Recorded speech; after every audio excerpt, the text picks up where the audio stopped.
അച്ഛാ, ഞാനൊരു കാര്യം ചോദിച്ചാ അച്ഛൻ സത്യം പറയോ? മോള് ചോദിക്കേ.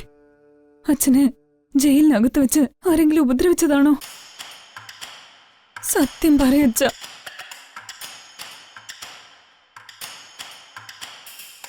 അതെ മഹി, ജയിലിനകത്തിട്ട് ശിവദാസനെ കൊല്ലാൻ നോക്കിയതാ.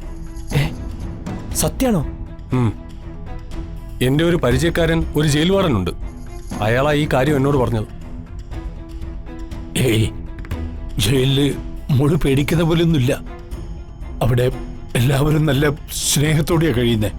ആരും വലിയ കുഴപ്പക്കാരൊന്നുമല്ല.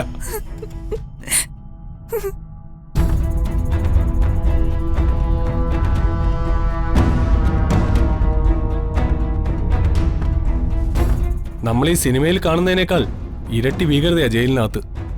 അതുകൊണ്ട് എത്രയും പെട്ടെന്ന് ആളെ ജയിലിൽ നിന്ന് പുറത്തിറക്കാനുള്ള ഏർപ്പാട് ചെയ്യണം. അല്ലെങ്കിൽ ജാമ്യം വാങ്ങി പുറത്തു കൊണ്ടുവരണം. ഇല്ലെങ്കിൽ ജയിലിൽ നിന്ന് പുറത്തേക്ക് കൊണ്ടുവരുന്നത് ശിവദാസന്റെ ശവമായിരിക്കും.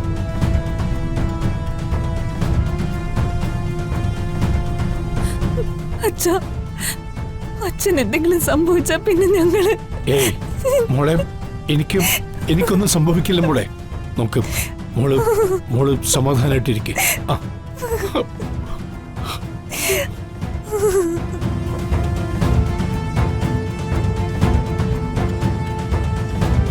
ഭദ്രേട്ടാ, ശിവദാസൻ ഇനി തിരിച്ച് ജയിലിലേക്ക് പോയി കഴിഞ്ഞാൽ അവിടെ ശിവദാസന് പ്രത്യേകതയുണ്ടാവും. ഒരുപക്ഷേ പ്രത്യേക സെക്യൂരിറ്റി ക്യാമറയ്ക്ക് നേരെയിരിക്കുന്ന സെല്ലിലായിരിക്കും ശിവദാസനെ ഇനി കിടത്തുന്നത്. പിന്നെ കാര്യങ്ങൾ നമ്മൾ വിചാരിക്കുന്ന രീതിയിൽ അത്ര എളുപ്പമാവില്ല.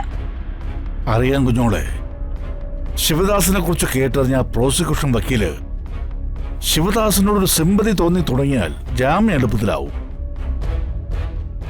മാത്രമല്ല, കൊട്ടാരത്തിൽ ഈ കേസ് നടത്തിക്കാൻ അനന്തരാവകാശികളാരും ഇല്ലാത്തതുകൊണ്ട് കേസ് അങ്ങ് തേഞ്ഞു മാഞ്ഞു പോവും.